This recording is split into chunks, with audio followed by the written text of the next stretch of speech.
Donc aujourd'hui, je vais parler un petit peu de notre thème de l'année que vous voyez peut-être déjà affiché, vous autres. Mais j'ai le goût de dire en commençant, depuis maintenant près de 2 ans, le monde est en plein chaos à cause de la pandémie. Puis là, j'ai le goût de faire un pas vrai.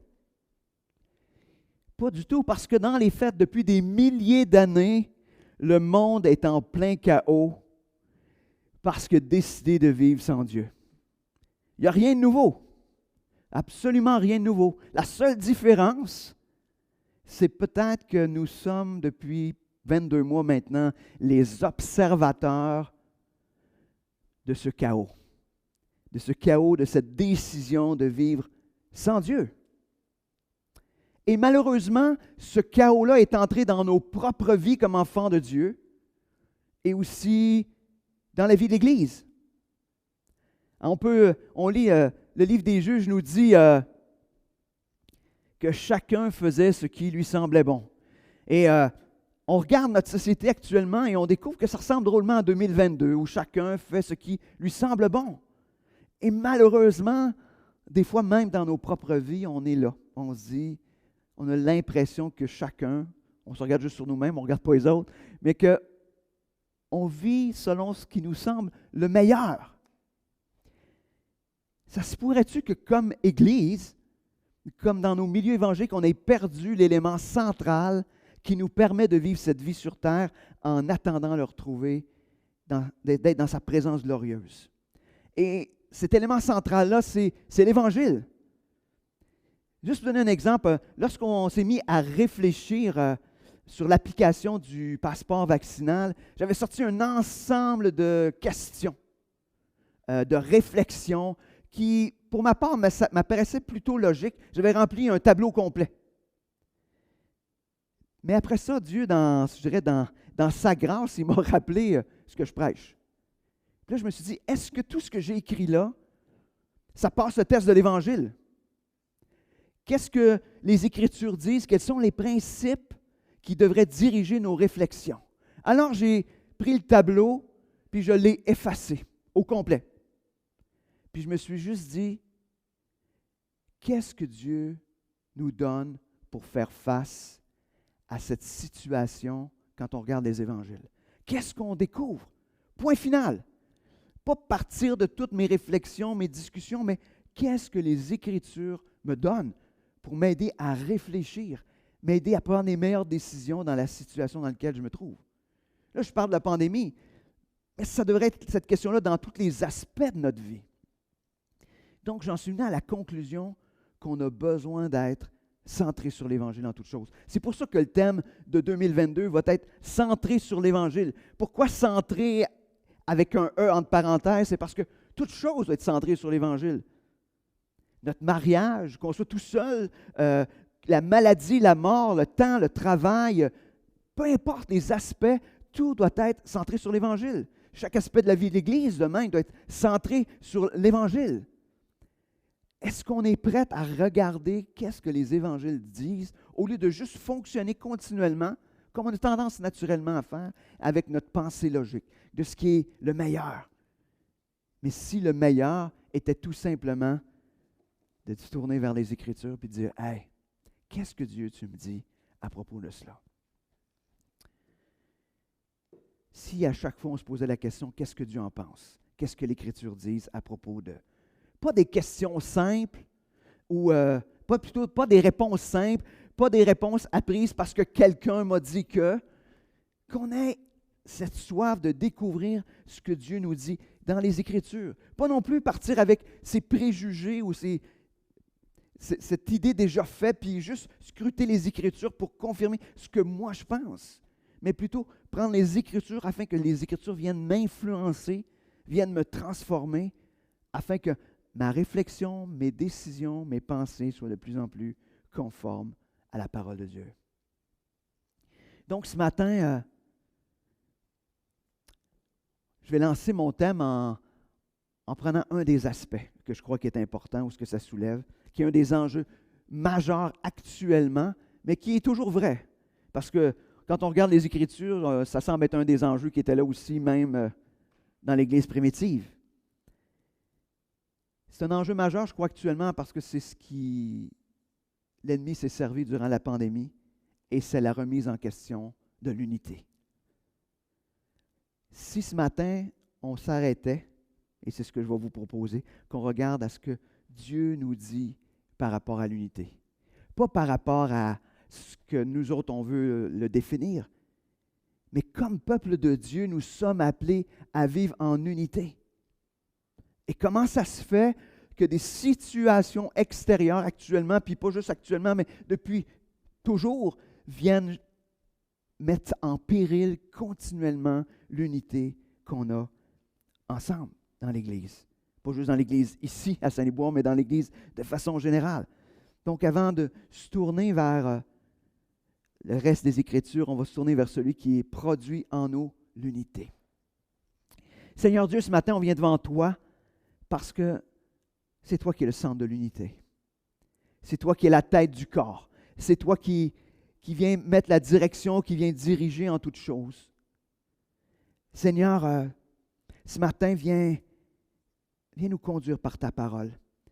Viens nous parler afin qu'on puisse ensemble, pas partir de nos prédécisions, puisqu'on a décidé en nous-mêmes, mais que ce soit toi qui viennes diriger nos pensées, nos réflexions. Merci Seigneur pour ta parole et merci que tu ne nous as pas abandonnés à nous-mêmes, mais tu savais qu'on aurait besoin de ta parole afin de pouvoir être transformés par elle pour devenir de plus en plus semblables à toi. Amen. Donc, qu'est-ce que l'unité? L'unité, simplement, ça veut dire être un. Hey, wow, je viens de départir avec une grande réflexion. C'est être un. Est-ce que ça veut dire tout le monde penser pareil? Est-ce que ça veut dire pas avoir de divergence d'opinion? Si c'est le cas, on va partir, ça ne part pas bien, hein? Parce qu'on a souvent des différences d'opinion. Puis l'unité non plus, ce n'est pas quelque chose qu'on obtient par la contrainte. On ne force pas l'unité. L'unité, ça vient parce que c'est un désir du cœur d'être ensemble et d'avoir une même réflexion, être un. Et c'est quelque chose qui doit être recherché par tous. Philippiens 2.2 nous dit « Rendez donc ma joie complète ou parfaite. Tendez à vivre en accord les uns avec les autres. Et pour cela, ayez le même amour, une même pensée, tendez au même but. » Wow! Par-dessus tout, il dit, c'est intéressant parce que par-dessus tout, on découvre que l'unité, c'est la source d'une grande joie.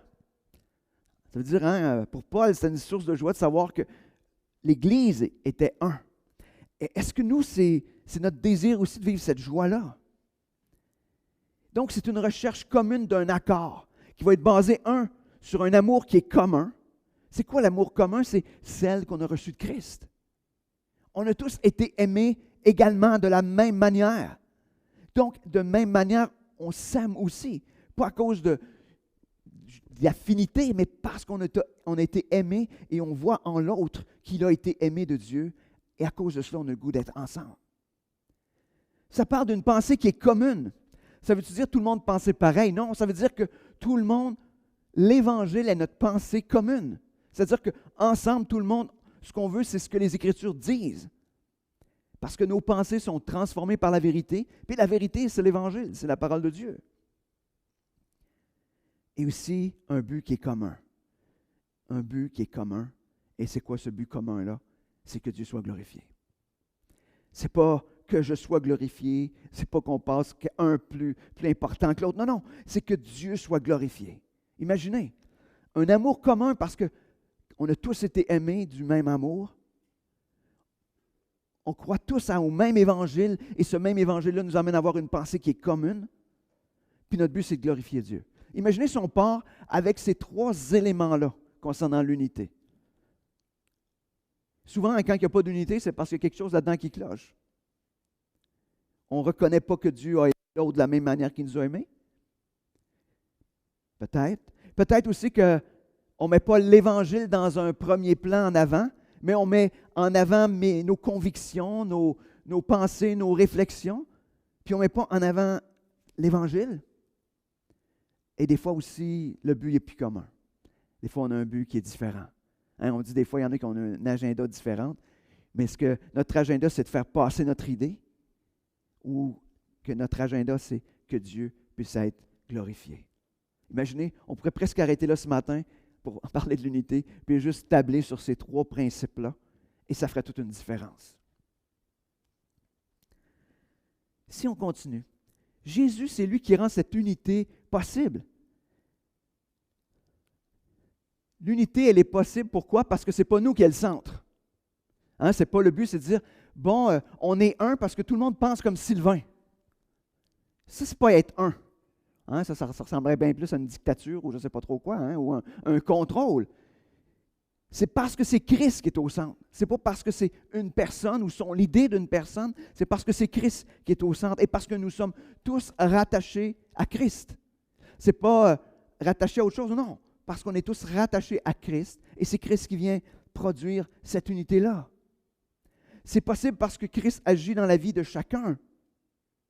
Et aussi, on est en mesure de voir l'action de Christ dans la vie de chacun.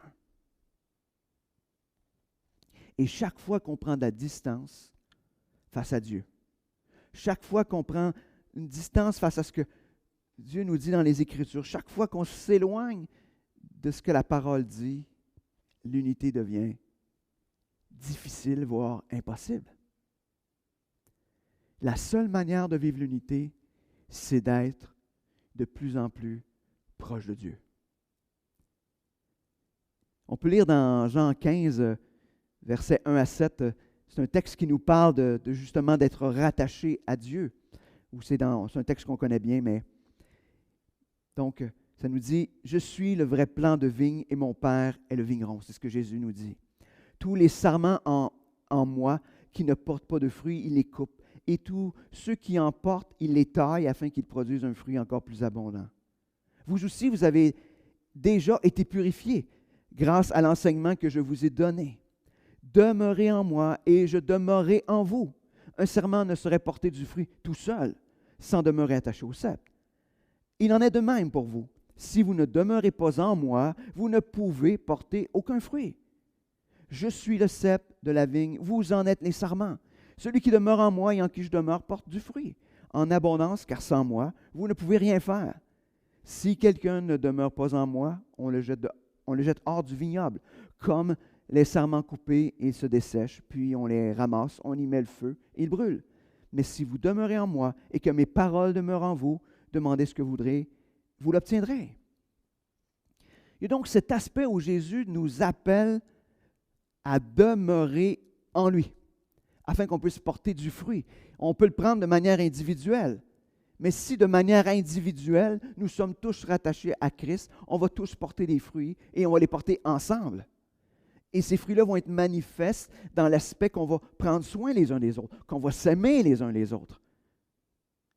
Mais si on est rattaché à Christ, c'est celui qui devient le plus important. Ce n'est pas nous, ce n'est pas mes décisions, ce n'est pas mes réflexions, c'est Christ qui devient le centre de toute chose. Chaque fois qu'on veut porter du fruit pour nous-mêmes, les divisions prennent place.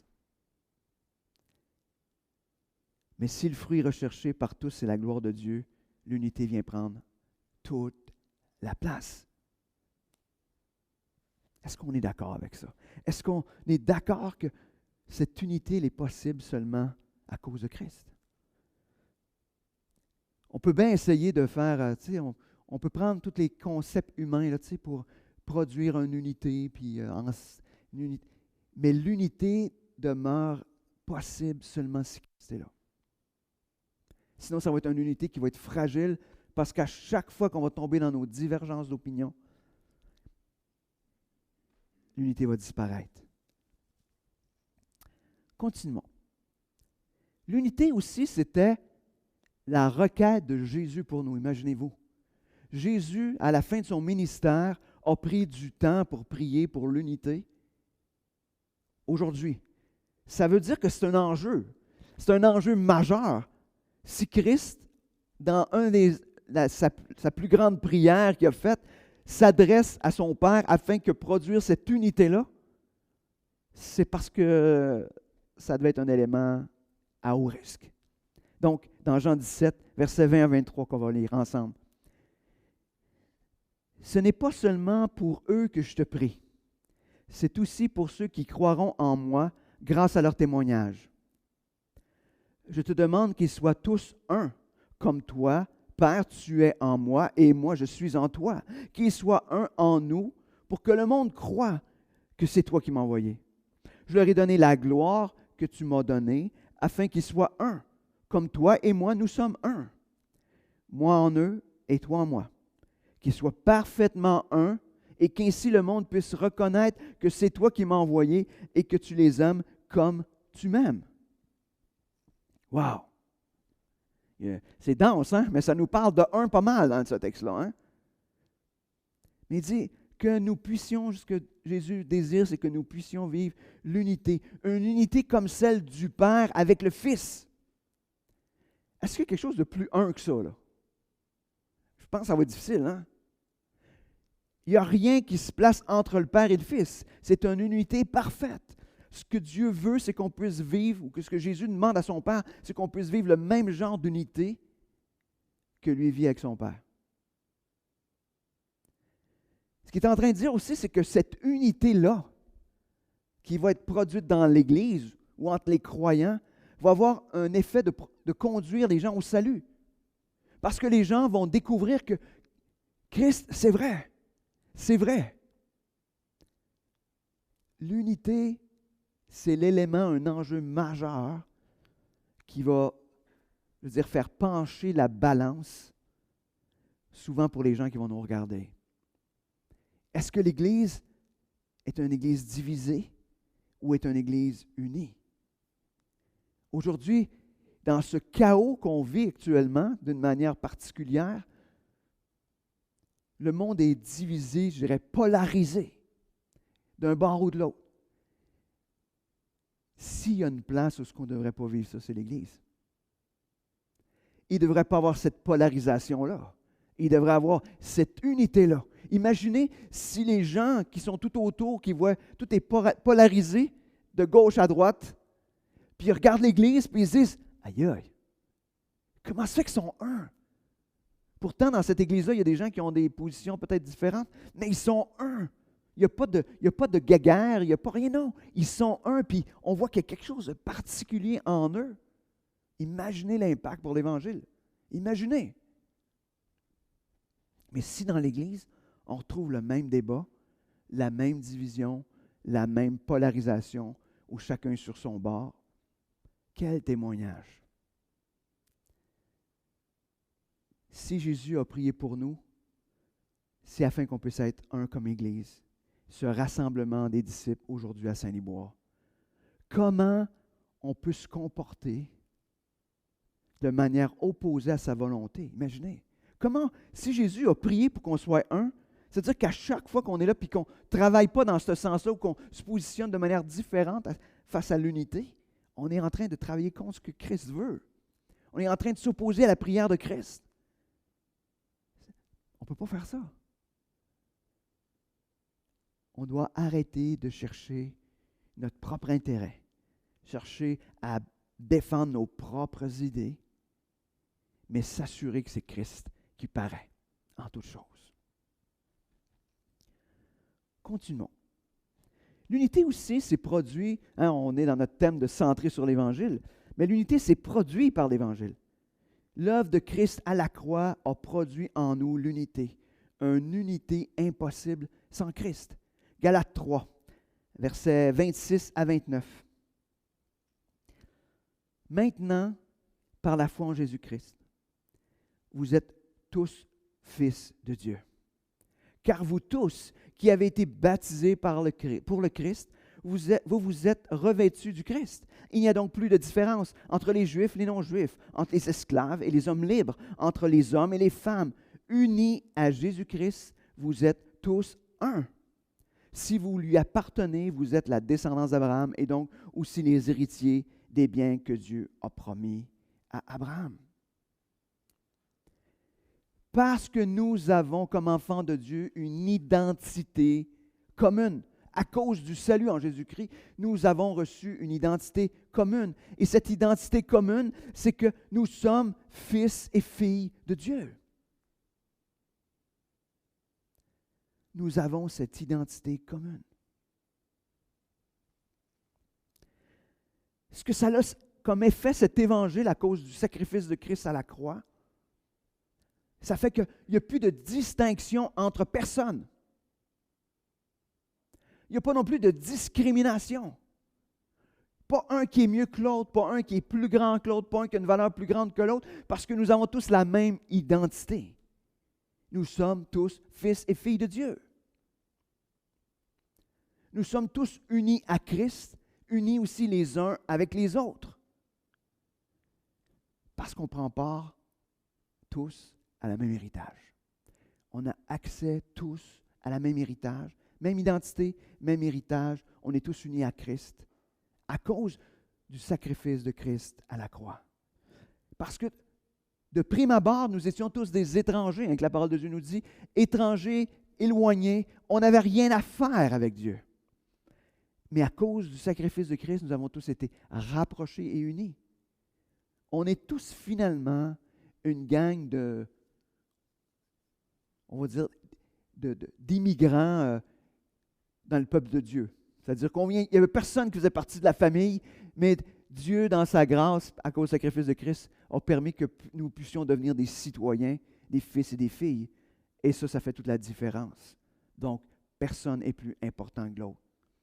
Donc, chaque fois qu'on est en relation les uns avec les autres, on doit avoir cette réalité que nous donne l'Évangile. Tous égaux, visant tous la gloire de Dieu. Personne qui défend son propre intérêt, mais tous qui ont les regards sur Christ et qui cherchent la manifestation de la gloire de Dieu dans la vie de l'autre et dans l'Église.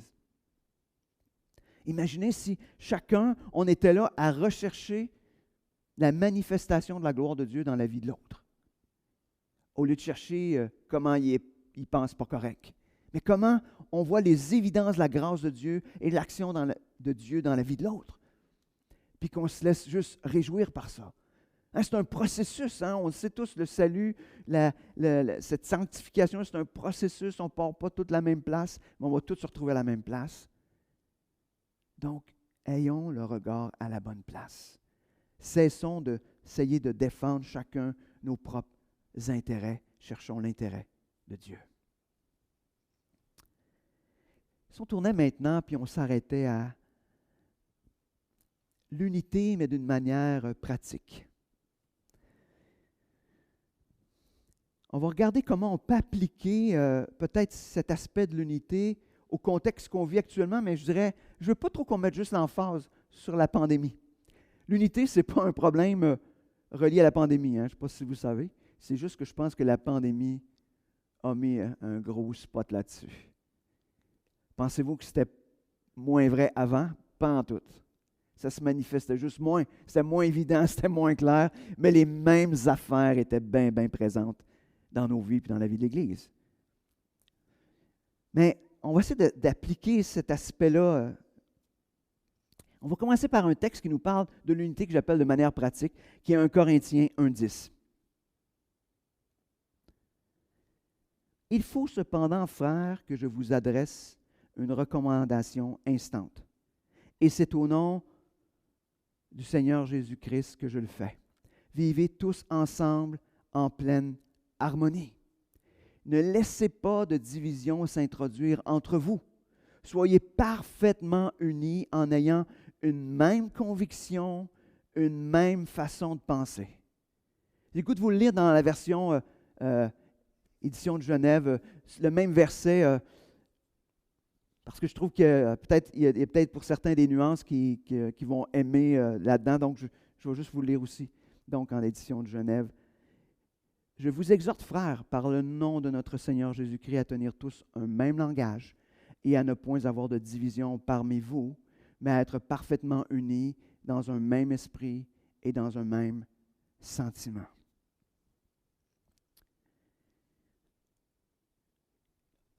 Quand vous lisez la première lettre aux Corinthiens, vous constatez que l'enjeu dans cette lettre-là, c'est l'unité. Je dirais, si vous voulez réfléchir sur l'unité, allez lire la lettre aux Corinthiens. Chacun se réclamait de l'un ou de l'autre. Il y avait des divisions importantes dans l'Église. Alors Paul, il fait une demande, il dit dans un des cas, une demande instante, mais c'est une exhortation. Ça veut dire, par-dessus tout, c'est une chose importante. L'unité, c'est comme, mettez ça en priorité. Ce qu'il est en train de dire. Je vous exhorte par le nom de notre Seigneur Jésus-Christ. Wow! Il met aussi un aspect important sur l'aspect de l'importance de vivre ensemble. On a besoin d'apprendre à vivre ensemble. L'importance d'une harmonie parfaite. Il est en train de dire ne laissez aucune place à la division. Comment on fait ça? Aucune place. Ça veut dire c'est comme on est tellement proche qu'il n'y a absolument rien qui peut se glisser entre nous. C'est ce que ça veut dire. Absolument rien. On a de la misère des fois à le vivre dans notre propre couple, hein? Imaginez. Mais dans la vie de l'Église, à cause de Christ, il ne devrait même pas avoir cet espace entre nous pour la division. Intéressant. Les mots sont forts, mais il dit « cherchez une unité parfaite ». Imaginez une conviction commune. Une façon de penser commune. Là, on va dire, Paul, wow, wow, wow. Hein? C'est pas possible. Hein? Une conviction commune, une façon de penser commune. Mais Paul n'est pas en train de dire, nous devons tous aimer les autos rouges. C'est pas ça qu'il est en train de dire. Hein? C'est pas là-dessus. Mais il est juste en train de dire, les Écritures devraient nous emmener à une conviction commune et à une pensée commune. Donc, en ce qui concerne les Écritures, nous devons arriver à une conviction et une pensée qui est commune. Chacun peut avoir des idées. Tu sais, souvent à notre débat, c'est de dire moi, ça c'est ma conviction. Et une fois qu'on a dit c'est ma conviction, il n'y a plus rien à dire. Hein? Ah, c'est ta conviction, c'est ma conviction. Mais dans les faits, on oublie de dire c'est ma conviction personnelle. Oui, on peut la négocier, ta conviction personnelle. Mais ce que le texte nous parle, c'est une conviction qui est biblique, qui est basée sur l'Évangile. Et ça ne se négocie pas. Si on devrait être ensemble, arriver à dire, OK, oui, nous sommes convaincus, on a une même pensée, ce que les Écritures nous disent, c'est cela. Fait que des fois, on met, parce qu'il y a un texte qui dit que tout ce qui n'est pas sujet d'une conviction est péché. Il ne parle pas d'une conviction personnelle, là. Il parle d'une conviction basée sur les Écritures. Les Écritures. Et quand une conviction, elle est basée sur l'Écriture, ça ne devient plus une conviction personnelle, ça devient une conviction biblique, ou on pourrait dire du corps de Christ.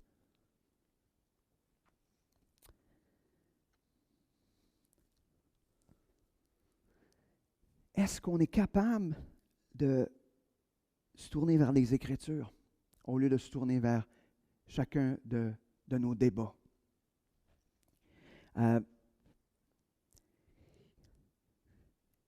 Lorsqu'on était à réfléchir un petit peu sur l'application du passeport vaccinal dans l'Église, au lieu de juste s'arrêter, puis on n'a pas voulu s'arrêter à c'est quoi les convictions, les décisions, parce que sinon on ne s'en sortirait pas.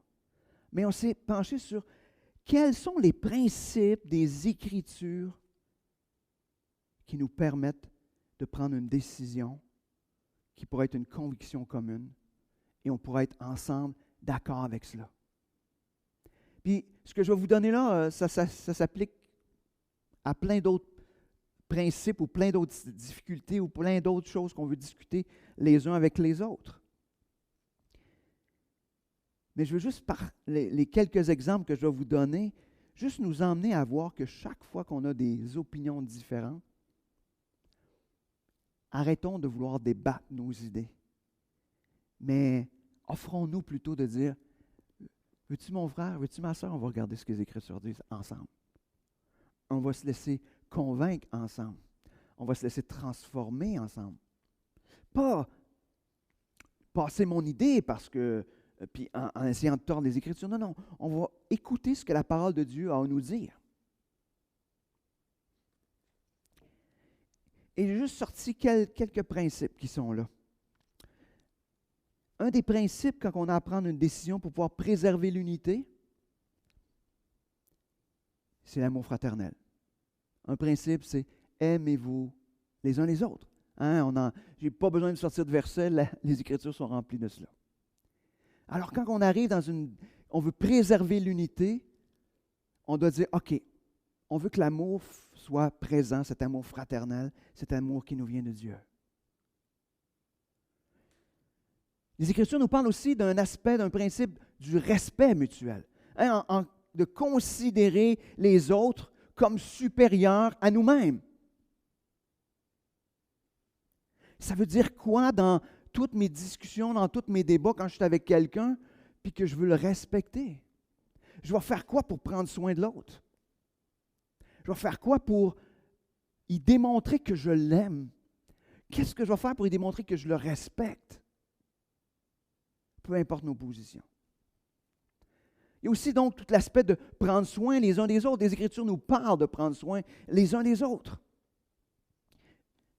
Les épîtres sont remplies de prendre soin les uns des autres. Comment je vais prendre soin de mon frère, de ma sœur? Comment je vais le faire?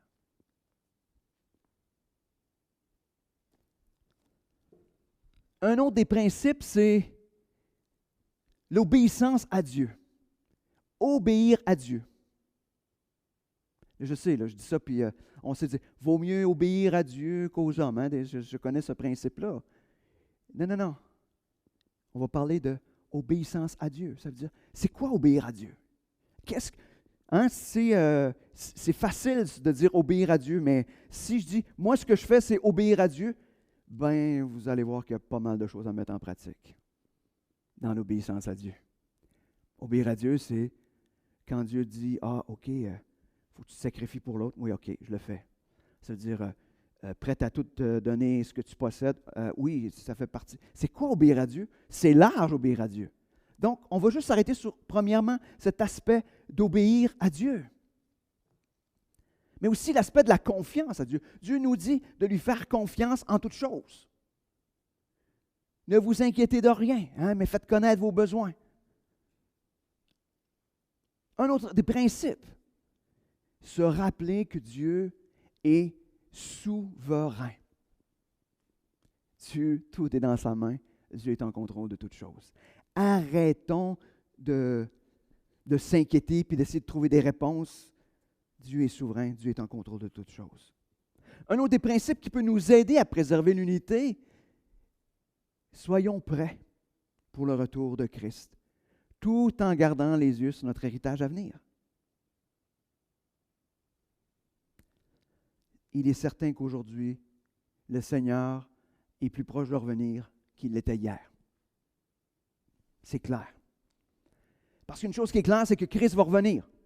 Il a dit qu'il reviendrait de la même manière. Quand il est parti, il va revenir. J'ai aucun doute là-dessus. Mais misons davantage sur l'aspect d'être prêt. Se rappelant aussi que notre demeure n'est pas ici-bas. Ça serait le fun de dire, arrêtons de penser à nous établir ici. Tellement de choses dans notre vie cherchent à nous établir et c'est pour ça aussi qu'on tombe en débat. Hein? On veut s'établir. Mais un texte que je n'ai pas mis, mais que j'ai comme le goût de vous partager, qui s'appelle le respect des autorités instituées par Dieu. Je ne sais pas, je devais vous partager, mais je vais le faire. 1 Pierre 2, 13. Et après, ça nous dit, Pour l'amour du Seigneur, soumettez-vous à vos semblables, qui sont des créatures de Dieu, au roi, qui détient le pouvoir suprême, comme à ses gouverneurs chargés de punir les malfaiteurs et d'approuver les gens honnêtes. Car voici ce que Dieu veut, c'est qu'en pratiquant le bien, vous réduisez au silence toutes les calomnies portées contre vous par des insensés, les ignorants. Vous agirez ainsi en homme libre, sans faire pour autant de votre liberté un voile pour couvrir une mauvaise conduite. Car vous êtes les serviteurs de Dieu. Témoignez à tout homme le respect auquel il a droit. Aimez vos frères en la foi, révérez Dieu, respectez le roi. Je n'ai rien à ajouter. Dieu nous appelle à travers la parole de Dieu à respecter. Et il nous dit bien à cause de Christ. Ça veut dire que quand Pierre s'adresse aux croyants, ceux qui sont là, ils n'ont pas le goût de respecter l'autorité. Ils n'ont pas le goût. Mais Paul le dit à cause de Christ. Respectez.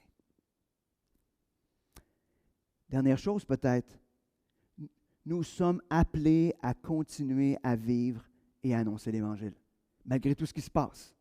Notre objectif premier, c'est de vivre puis d'annoncer l'Évangile. C'est pour ça qu'on vise l'unité. Pendant tout le temps qu'on est centré sur différents débats, à gauche, à droite, regardez ce qui se passe, on arrête de prêcher l'Évangile. On arrête de vivre l'Évangile parce qu'on est trop centré sur des débats qui sont secondaires. Notre unité a pour but d'annoncer et de vivre l'Évangile. Je vais vous lire un passage qui est dans Colossiens 3, 12 à 17. Je trouve qu'il résume bien en gros le contenu de ce que je viens de vous partager. Ça nous dit, « Ainsi, puisque Dieu vous a choisi pour lui appartenir et qu'il vous aime, revêtez-vous d'ardente bonté, de bienveillance, d'humilité, de douceur, de patience. Supportez-vous les uns les autres, et si l'un de vous a quelque chose à reprocher à un autre, pardonnez-vous mutuellement.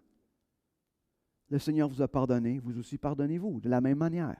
Et par-dessus tout cela, revêtez-vous de l'amour, qui est le lien par excellence, que la paix instaurée par le Christ gouverne vos décisions. Car c'est à cette paix que Dieu vous a appelés pour former un seul corps, soyez reconnaissants. Que la parole de Christ réside au milieu de vous dans toute sa richesse, qu'elle vous inspire une pleine sagesse pour vous instruire et vous avertir les uns les autres et pour chanter à Dieu de tout votre cœur des psaumes, des hymnes, des cantiques inspirés par l'Esprit afin d'exprimer votre reconnaissance à Dieu. Dans tout ce que vous pouvez dire ou faire, agissez au nom du Seigneur Jésus en remerciant Dieu, le Père, par lui. Je trouve, on prend ce texte-là, puis on se mettrait à le méditer. On a pas mal tout ce qu'il nous faut afin d'être capable de vivre l'unité. Il nous parle d'attitude qu'on doit avoir. Il nous parle de réaction face à les uns les autres, de se supporter, de se pardonner. Il nous parle de mettre la parole de Dieu au centre de toute chose et de chercher la gloire de Dieu, être reconnaissant. Je pense que ce texte-là, hein, on pourrait le prendre et le méditer au cours des prochains jours. Vous pourriez le faire. Parce que je crois que c'est l'élément, je pense, central qui va nous aider à vivre l'unité.